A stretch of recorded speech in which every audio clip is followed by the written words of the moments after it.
चलिए साहब, तो आज हम लोग बात करेंगे हमारे पास में क्लास 12th का एक सबसे पहला जो चैप्टर आपके पास में है वो है इलेक्ट्रिक चार्ज एंड फील्ड।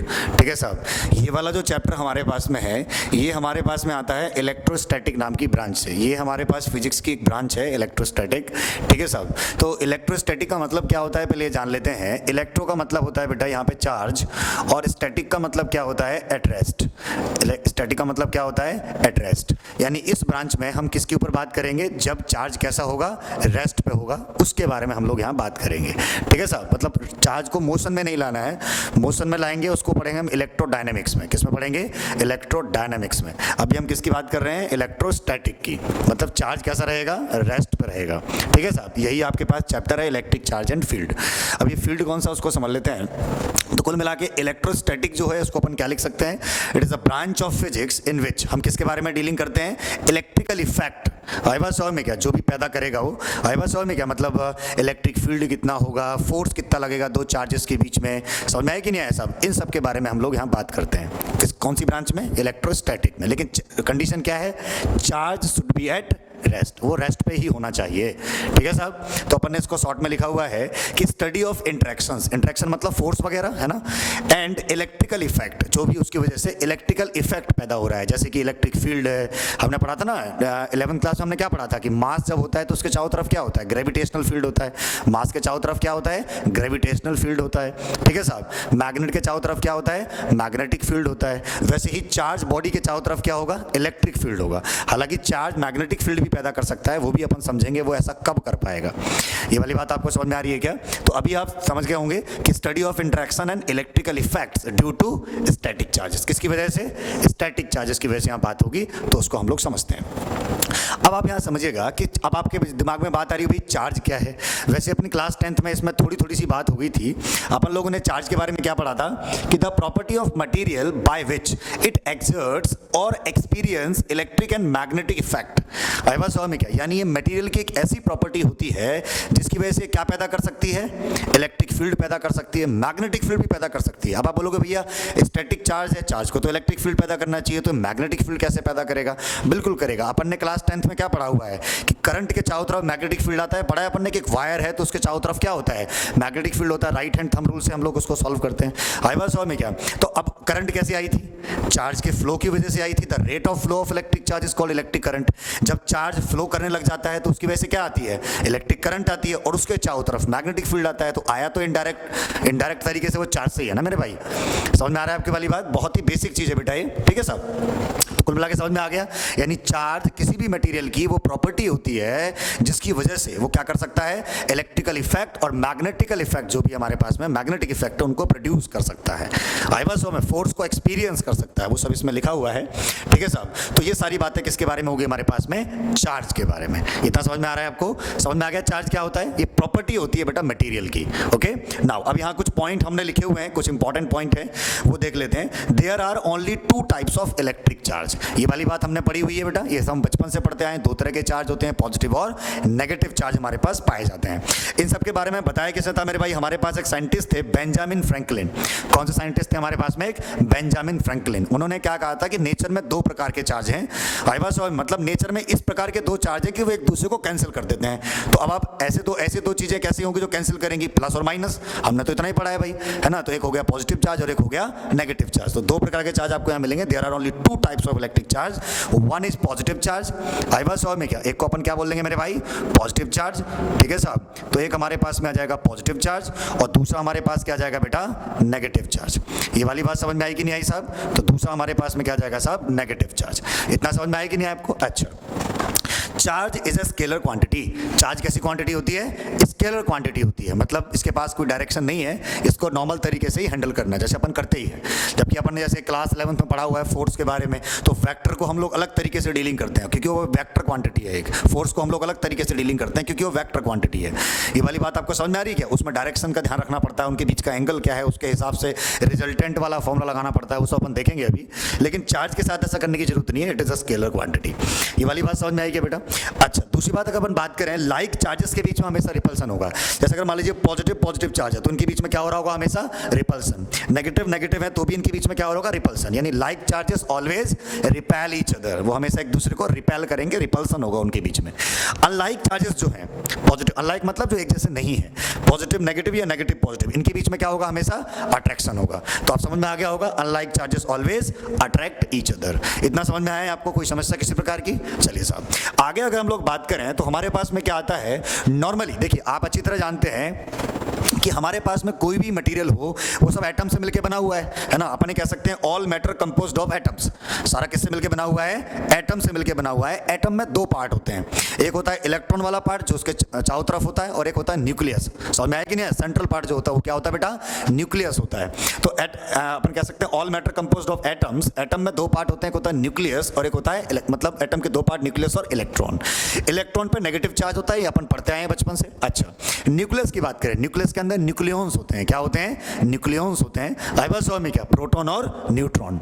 समझ में आया कि नहीं आया सब? और भी पार्टिकल वहां होते हैं बट उसको हम पार्टिकल फिजिक्स में ही पढ़ते हैं।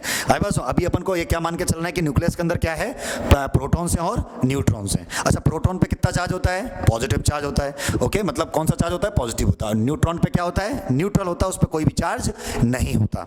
ये वाली बात समझ में आई क्या? हमारे पास में अलग से पूरा चैप्टर है बेटा एटम का। समझ में आई नहीं आया? हिसाब से चैप्टर नंबर 12 है, तो एटम वाला चैप्टर है, उसमें हम इसको और अच्छी तरीके से डीलिंग करेंगे। बस इतना अभी समझ लीजिए कि एटम दो चीज से मिलकर बना हुआ है, न्यूक्लियस और इलेक्ट्रॉन से। न्यूक्लियस सेंट्रल पार्ट होता है, इलेक्ट्रॉन उसके चारों तरफ घूम रहा होता है। ओके, अच्छा, न्यूक्लियस के अंदर क्या होता है बेटा, प्रोटॉन और न्यूट्रॉन्स होते हैं। प्रोटॉन का मतलब पॉजिटिव चार्ज है, न्यूट्रॉन का मतलब न्यूट्रल है।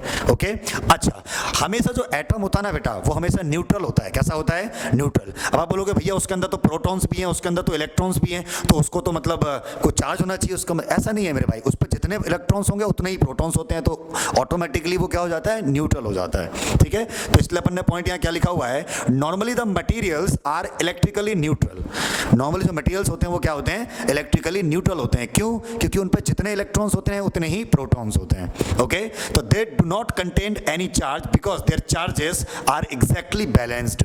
चार्जेस क्या होते हैं, एग्जैक्टली बैलेंस हो जाते हैं। मतलब जितने इलेक्ट्रॉन की वजह से जितना नेगेटिव चार्ज आएगा उतना ही प्रोटॉन की वजह से पॉजिटिव चार्ज भी आ जाएगा, तो वो क्या हो जाएगा बेटा, बैलेंस हो जाएगा। इतना समझ में आ रहा है कि नहीं आ रहा है? चलिए इसको एग्जांपल के थ्रू यहां समझते हैं। तो अगर आप यहां ध्यान से देखें, यहां जाइए मेरे भाई, अगर आप इस चीज को समझने की कोशिश करें तो ये बहुत ही आसान होगा आपके लिए। ठीक है साहब, तो समझने की कोशिश कीजिएगा बेटा, क्या क्या हमारे पास कंडीशंस हैं इसमें। नाउ तो सबसे पहले मैं आपसे कुछ बेसिक बातें जान लेता हूं। आप अच्छी तरह, चार्ज को हम लोग किससे डिनोट करते हैं, कैपिटल क्यू या स्मॉल क्यू से। चार्ज का जो सिंबल होता है वो क्या होता है, कैपिटल क्यू या स्मॉल क्यू। ओके, नाउ तो अगर मैं आपसे पूछूं कि इलेक्ट्रॉन पे कितना चार्ज होता है तो आप क्या बोलोगे, माइनस ई, है ना। अच्छा, प्रोटॉन पे कितना चार्ज होता है तो आप क्या बोलोगे, प्लस ई। होता कि नहीं होता है? और यहाँ पे ई की वैल्यू क्या होती है बेटा, 1.6 into 10 to the power -19 coulomb. ये हमारे पास में एलिमेंट्री पार्टिकल होता है, उसकी वैल्यू 1.6 10 की पावर -19 कूलाम होती है। इस पे इतना चार्ज होता है, मतलब आई बात समझ में क्या? ओके, अच्छा, अब आप ई की वैल्यू यहाँ रख दोगे तो इलेक्ट्रॉन का चार्ज आ जाएगा, है ना। कितना आएगा, -1.6 इंटू 10 की पावर -19 कूलाम, और प्रोटॉन के लिए रख दो तो आ जाएगा। आएगा कि नहीं आएगा? अच्छा, तो इलेक्ट्रॉन पे माइनस ई बोलूंगा मैं, और ई का मतलब ये है, आप समझ जाइएगा। और प्रोटॉन पे कितना चार्ज होगा, प्लस ई होगा। इतना समझ में आया आपको? अच्छा, अगर हम किसी के, मान लीजिए सोडियम की बात करें, अगर हम समझें कि वो न्यूट्रल क्यों है, अगर अपन सोडियम की बात करें तो ये हमारे पास में सोडियम है, इसका अपन जानते हैं एटॉमिक नंबर 11 होता है, मास नंबर 23 होता है। अगर मैं आपसे पूछूं कि बेटा इसमें नंबर ऑफ प्रोटॉन्स कितने हैं तो आप क्या बोलोगे, 11। जो मास एटॉमिक नंबर होता है उतने ही उसके पास प्रोटॉन्स होते हैं। अच्छा, नंबर ऑफ इलेक्ट्रॉन्स कितने हैं बेटा, हमारे पास में 11 है। ये वाली बात समझ में आई कि नहीं आई साहब? क्योंकि जितना एटॉमिक नंबर होता है उतने ही प्रोटॉन्स होते हैं, उतने ही इलेक्ट्रॉन्स होते हैं। न्यूट्रॉन कैसे निकालते हैं, इसमें से इसको माइनस करके, यानी 12 आएंगे यहाँ पे, साइज से चेक कर लेना। ठीक है साहब। अच्छा, 11 प्रोटॉन है और 11 इलेक्ट्रॉन है। मुझे एक बात बताइए, अगर मैं आपसे पूछूं यहाँ पे टोटल चार्ज कितना है तो आप क्या बोलोगे भैया कि 11 इलेक्ट्रॉन है, ये सॉरी पहले 11 प्रोटॉन की बात कर लेते हैं। एक प्रोटॉन पे कितना चार्ज, प्लस ई, तो 11 प्रोटॉन पे कितना चार्ज बोलो, प्लस का 11 ई। आई बात समझ में क्या? तो ये तो आ गया प्रोटॉन का चार्ज, उसमें मैं ऐड कर रहा हूं आई बस में कौन से चार्ज को ऐड करूंगा। अच्छा, एक इलेक्ट्रॉन पे कितना चार्ज, माइनस ई, तो 11 इलेक्ट्रॉन पे कितना चार्ज, माइनस का 11 ई। ओवरऑल सॉल्व करोगे तो 0 हो जाएगा, तो होगा ना इलेक्ट्रिकली न्यूट्रल। क्यों होगा ऐसा? क्योंकि उसके पास जितने प्रोटॉन थे उतने ही इलेक्ट्रॉन भी थे। ये वाली बात आपको समझ में आई क्या? बहुत ही बेसिक हमारे पास बात है ये वाली, कि कोई भी एटम जो होता है इलेक्ट्रिकली न्यूट्रल क्यों होता है। इतना समझ में आया आपको? चलिए साहब, और एटम से मिलकर मटेरियल बनता है, तो मटेरियल भी इलेक्ट्रिकली न्यूट्रल ही होगा बेटा, है ना। तो ये वाली बात आपको समझ में आई क्या? किसी प्रकार की अगर इसमें कोई समस्या है तो प्लीज बताएं बेटा। इतना समझ में आ गया आपके पास में? चलिए साहब, आप किसी भी बॉडी को चार्ज कैसे करोगे? आप किसी बॉडी को चार्ज कैसे करोगे, है ना भाई? आपने बोला कि भैया चलो ये तो मान लिया कि चार्ज एक प्रॉपर्टी होती है जिसकी वजह से एक मटेरियल अपने चारों तरफ इलेक्ट्रिकल इफेक्ट या मैग्नेटिक इफेक्ट जो है पैदा कर सकता है, ये बात मान ली। लेकिन चार्ज आया कहां से?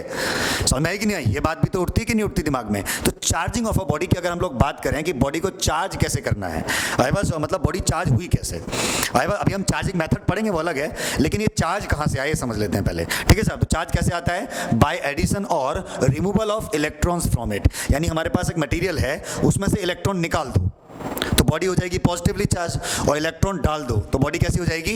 Negatively charge. अब आप ये भी बोल सकते थे कि भैया प्रोटॉन और न्यूट्रॉन के साथ ऐसा क्यों नहीं किया गया? तो पहली बात तो प्रोटॉन होता है न्यूक्लियस के अंदर, वहां से प्रोटॉन ये सब निकाल पाना संभव नहीं होता है, बहुत ज्यादा एनर्जी चाहिए होगी।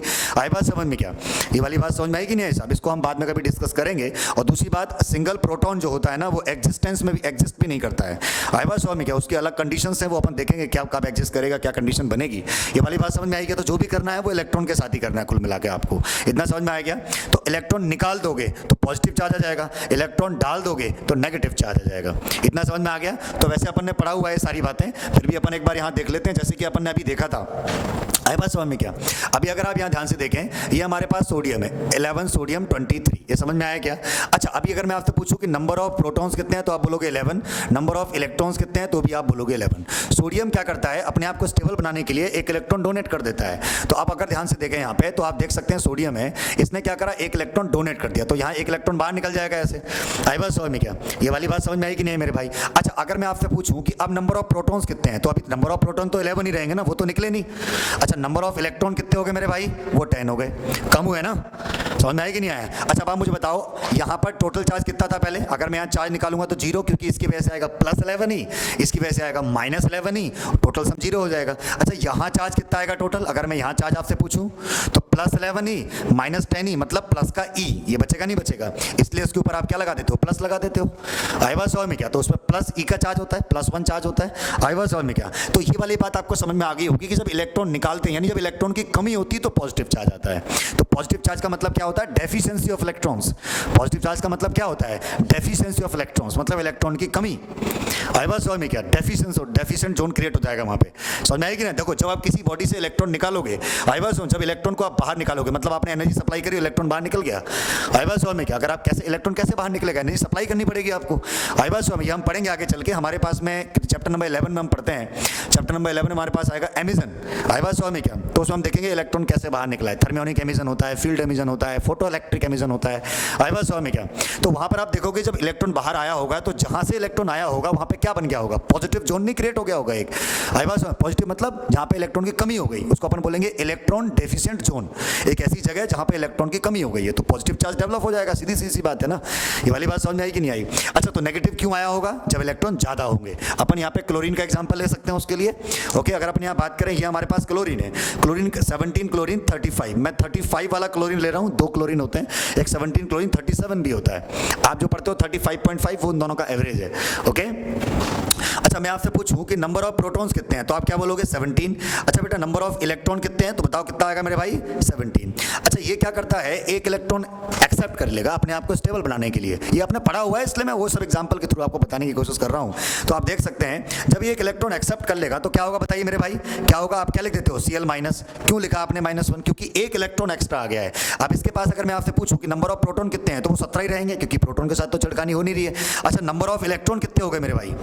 18। तो आप समझ गए होगा ना? इसकी वजह से -18 ई चार्ज आएगा और इसकी वजह से प्लस का 17 आएगा, तो ओवरऑल चार्ज कितना हो जाएगा मेरे भाई? यहाँ पे माइनस का ई, इसलिए -1 का चार्ज आता है उसके ऊपर। इतना समझ में आ रहा है कि नहीं आ रहा है मेरे भाई? तो ये बहुत ही बेसिक है। तो कुल मिला के पॉजिटिव चार्ज कब आता है? पॉजिटिव चार्ज कब आता है बताइए? जब इलेक्ट्रॉन की कमी होती है। आप बोल सकते हैं, डाउट भी पूछ सकते हैं, ऐसा नहीं है कि वीडियो बन रही तो आप नहीं पूछेंगे। समझ में आया कि नहीं है मेरे भाई? आपको कोई भी दिक्कत है तुरंत पूछिए मेरे भाई, ठीक है साहब? तो पॉजिटिव चार्ज का मतलब क्या हो गया?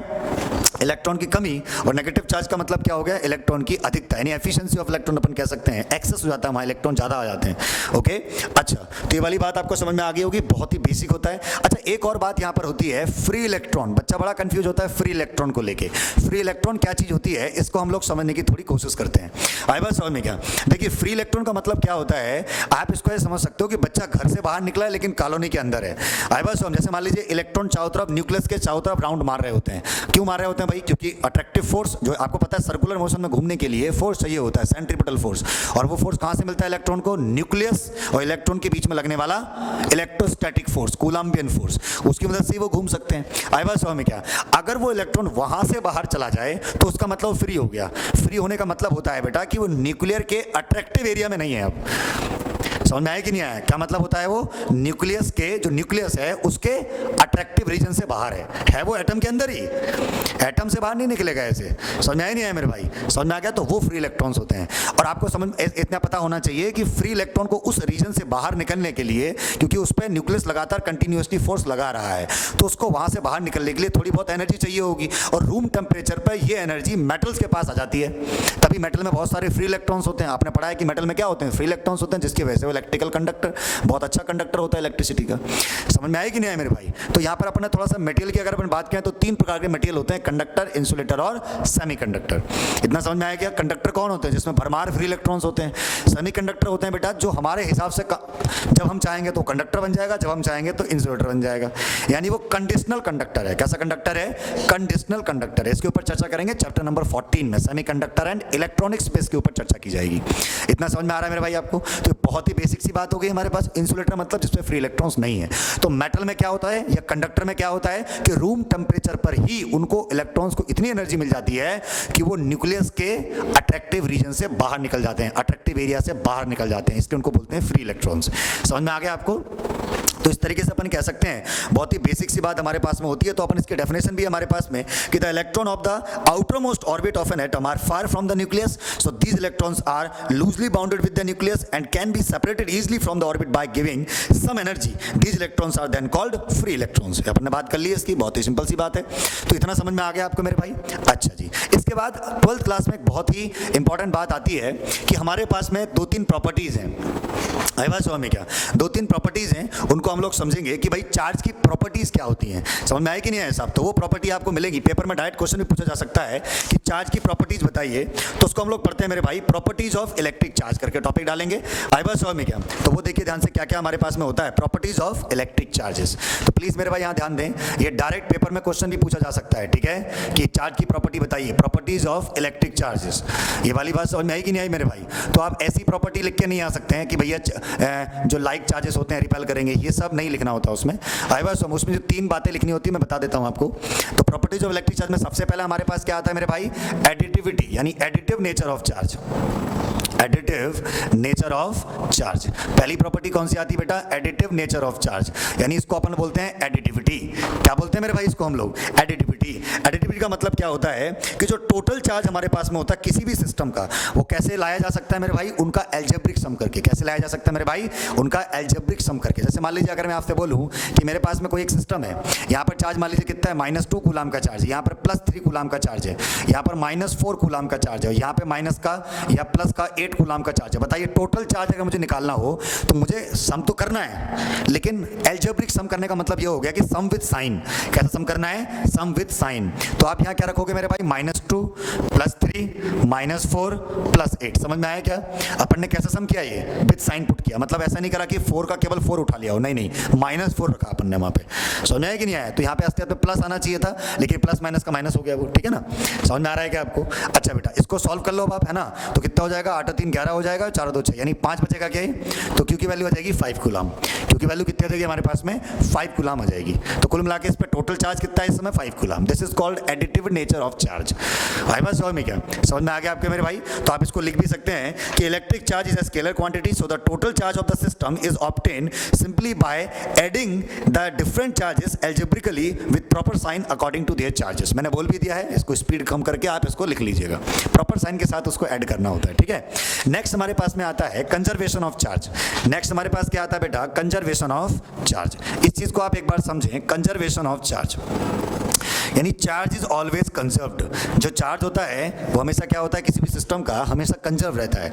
कंजर्वेशन का मतलब क्या होता है मेरे भाई, कि it can neither be created nor be destroyed. आइवास में क्या केवल एक फॉर्म से दूसरे फॉर्म में चला जाता है। और वैसे कंजर्वेशन का मतलब होता है कि जितना पहले था उतना बाद में रहना चाहिए, चाहे कुछ भी हो जाए। समझ में आया कि नहीं आया मेरे भाई? ओवरऑल चार्ज जितना पहले था पूरे सिस्टम का, जैसे अपन ने क्लास 11th में लीनियर मोमेंटम पढ़ा है, गन बुलेट वाले कितने क्वेश्चन करे, तो पहले क्या करते थे अपन, बुलेट का मोमेंटम प्लस गन का मोमेंटम पहले चलाने से पहले और इक्वल टू गन का मोमेंटम प्लस बुलेट का मोमेंटम चलाने के बाद, तो दोनों को बराबर करते थे। वहां से हमें पता चल जाता था पीछे गन ने कितना रिकॉल किया, कितनी बैक स्पीड कितनी थी उसकी। करते थे नहीं करते थे ऐसे ही? ऐसे हमने कंजर्वेशन ऑफ एंगुलर मोमेंटम भी पढ़ा है। आई बात समझ में क्या? समझ में आया नहीं है मेरे भाई? लेकिन वो एक कंडीशनल चीज होती है कि हमने वहां क्या पढ़ा था कि अगर हमारे पास फोर्स ना लग रहा हो, बाहर से कोई फोर्स ना लग रहा हो, तो ही मोमेंटम कंजर्व होता है। आई बात इफ एक्सटर्नल फोर्सेस जीरो। ये समझ में आया? तो कंजर्वेशन ऑफ चार्ज का मतलब क्या है, जितना चार्ज पहले था उतना चार्ज बाद में होना चाहिए किसी भी सिस्टम का। वैसे आपको डेफिनेशन पता ही है, it can neither be created nor be destroyed. Equal quantity of charge, positive and negative charge appear और डिसअपीयर, है ना? यही होता है हमेशा, ऑलवेज क्या होता है, इक्वल क्वांटिटी ऑफ पॉजिटिव और नेगेटिव चार्ज क्या होता है, आता है और अपीयर होता है और डिसअपीयर हो जाता है। ठीक है ना? इसको समझाता हूं मैं एक तरीके से। अगर हम लोग यहाँ बात करें, जैसे मान लीजिए ये हमारे पास में क्या है मेरे भाई, ग्लास है। अगर मैं ग्लास को रगड़ूं किससे मेरे भाई, सिल्क से, रब कर रहा हूँ।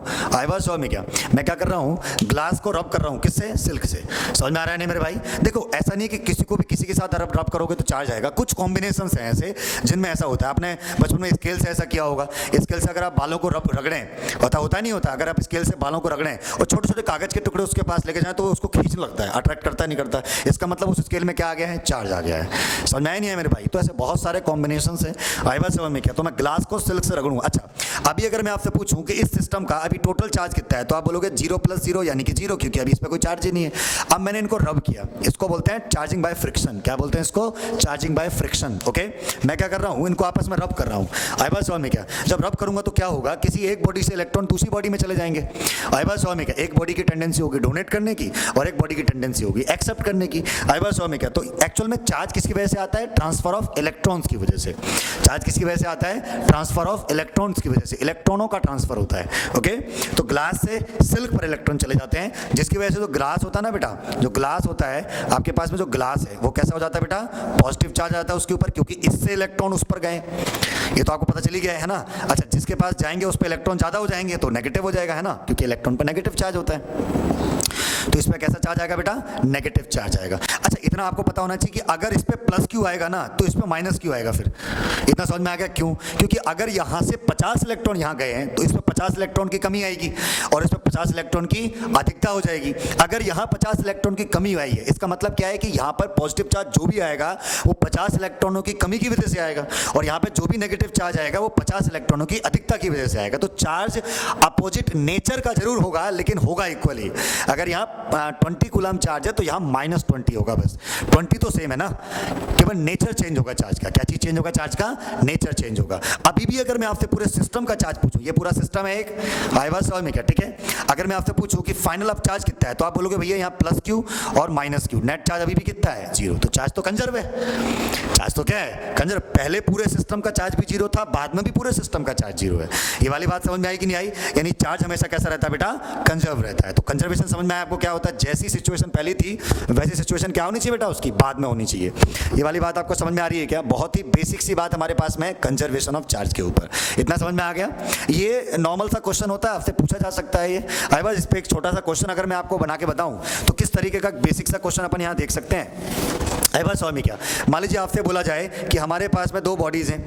आई बात समझ में क्या? ओके, अभी हम देखेंगे फ्रिक्शन मेथड क्या होता है। फ्रिक्शन मेथड की खासियत होती है दोनों बॉडी कंडक्टर नहीं होनी चाहिए। आई बात समझ में क्या? दोनों में से किसी एक को इंसुलेटर होना पड़ेगा, अपन देखेंगे अभी। ठीक है साहब? तो ये देखिए, मान लीजिए बेटा ये वाली बॉडी आपके पास में A है और ये वाली हमारे पास क्या है मेरे भाई, B है। समझ में आया कि नहीं आया साहब? इस पर हमारे पास मान लीजिए 2 कूलम का चार्ज है और इस पर हमारे पास मान लीजिए 8 कूलम का चार्ज है। ये पहले का सिस्टम था, ये हमारे पास क्या था, पहले का सिस्टम था। दोनों मतलब हमारे पास में क्या थे, दोनों इंसुलेटर से, मान लीजिए क्या है, दोनों इंसुलेटर से। अब मैं इनको रब कर रहा हूँ, क्या कर रहा हूँ, इनको रगड़ूंगा तो चार्ज इधर से उधर जाएगा क्योंकि इलेक्ट्रॉन का ट्रांसफर तो होगा। आई बात समझ में क्या? तो क्या होगा मेरे भाई, अब मैं बोल रहा हूँ कि जो A पे जो चार्ज है, A पे जो चार्ज है वो मान लीजिए -6 कूलम हो गया है, तो बताइए B पे चार्ज कितना होगा। ये वाली बात समझ में आई कि नहीं आई मेरे भाई? आई बात समझ, मैंने इन दोनों को आपस में रब किया। अब मैंने बोला कि इस पे पहले 2 कूलम चार्ज था, इस पे 8 कूलम चार्ज है, चार्ज था। रब करने के बाद इस पर -6 हो गया और उस पर बताओ कितना है। तो पहले ये सिस्टम था, बाद में ये सिस्टम है, सिस्टम तो वही है, इसका मतलब चार्ज जैसा था वैसे ही रहेगा। इसका मतलब पहले चार्ज कितना था बोलो, 8 + 2 कितना था पहले, 10 कूलम चार्ज था। इज इक्वल टू मान लेते हैं इस पे चार्ज कितना आया होगा Q, तो Q यहाँ पे टोटल चार्ज कितना है बोलो, Q - 6, तो बताओ Q की वैल्यू कितनी हो जाएगी, 16 कूलम। यानी कि इस वाली बॉडी पे कितना चार्ज आया है, 16 कूलम का। अब कंजर्वेशन का यूज करना आ रहा है आपको, जितना चार्ज पहले था उतना चार्ज बाद में भी रहेगा। ये वाली बात समझ में आ गई, बहुत ही ज़्यादा सिंपल सी बात है। समझ में आए कि नहीं आए, तो कंजर्वेशन ऑफ चार्ज का ऐसे इस्तेमाल करेंगे। बाकी जब हम इस्तेमाल करेंगे तो आपको और अच्छी तरह समझ में आएगा कि ये क्या चीज़ है। वैसे आपको समझ में आ गया होगा कि पूरे सिस्टम का initial charge equal to final charge होना चाहिए हमेशा। आई बात समझ में क्या, ओके। तो इस बात को थोड़ा सा हम लोग ध्यान रखते हैं, ओके। तो कुल मिला के आपको समझ में आ गया होगा। बोल देता हूं मैं एक बार, चार्ज कैन नॉट बी, अपन कह सकते हैं आइदर क्रिएटेड और destroyed, it can only be transferred from one body to another, has the total charge of the isolated system is always conserved. Isolated system का मतलब उसके अलावा और कोई सिस्टम वहां नहीं है। आइसोलेशन तो आजकल बहुत पॉपुलर वर्ड है, बोलते नहीं हमने अपने आप को आइसोलेट कर लिया है। आई बात समझ में, आइसोलेट का मतलब सबसे अलग हो जाना है, बिल्कुल वही सिस्टम है वहां पे। ये वाली बात समझ में आई कि नहीं आई बेटा। चलिए साहब, इसके बाद अगर हम लोग बात करें तो नेक्स्ट हमारे पास प्रॉपर्टी आती है क्वांटाइजेशन ऑफ चार्ज। जैसे हमने वहां लिखा भी है चार्ज इज क्वांटाइज्ड। आई बात तो पहले इसी को देख लेते हैं, चार्ज इज क्वांटाइज्ड। अगर अपन बात करें चार्ज इज क्वांटाइज्ड, क्वांटाइज्ड का मतलब क्या होता है, नॉट कंटिन्यूअस, मतलब कंटिन्यूअस नहीं होता है। जब चार्ज इधर से उधर जाएगा ना तो कंटिन्यूअसली नहीं जाएगा, उसके पास डिस्क्रीट वैल्यूज होती है। Always it can have discrete values, और जो वैल्यूज है वो Q की वैल्यू क्या हो सकती है, Q is equal to N into E। क्या हो सकती है, Q is equal to N into E, फिर N belongs to set of integers. यहाँ पे N की वैल्यू आप सेट ऑफ इंटीजर कुछ भी रख सकते हैं। इतना समझ में आया कि नहीं आया मेरे भाई। इतना चार्ज किसी भी बॉडी से लाया जा सकता है, इसी फॉर्म में चार्ज आएगा, इसी फॉर्म में चार्ज जाएगा। इतना समझ में आया कि नहीं आया मेरे भाई, कोई दिक्कत वाली बात तो नहीं है। तो क्वांटाइजेशन का मतलब क्या होता है, Q is equal to NE। इस चीज को कई बार ना हम ऐसे भी लिख देते हैं, ऐसे हम लोग लिख देते हैं Q is equal to N into E, कई बार ऐसे लिखा था प्लस माइनस NE, और यहाँ पे लिख देंगे N इक्वल टू 0 1 2 3। तो वही आगे तक जा सकते हो आप, ऐसे वही बात आ जाएगी। देखो यहाँ पे N की वैल्यू 0 से स्टार्ट होगी तो अपने आप प्लस माइनस साइन लगेगा, और वहाँ पे जब तुमने सेट ऑफ इंटीजर बोल दिया है तो इंटीजर में क्या होगा, अपने आप N नेगेटिव हो सकता है। वैसे तुम यहाँ भी इंटीजर बोल सकते हो, कोई दिक्कत नहीं है, आई बस में यहाँ भी चलेगा। तो Q इक्वल टू क्या हो सकता है, प्लस माइनस NE। ये बहुत ही इंपॉर्टेंट फॉर्मूला हमारे पास में है, बट हम नॉर्मली इसको Q इक्वल टू NE से याद रखते हैं। बहुत ही इंपॉर्टेंट हमारे पास फॉर्मूला ये वाला। आई बस में क्या ये समझ में आ गया, N क्या हो सकता है, यहाँ पे इंटीजर हो सकता है, कुछ भी इंटीजर आ सकता है। समझ में आया मेरे भाई यहाँ तक। चलिए साहब, इसके बाद हम लोग बात करेंगे नेक्स्ट वीडियो में।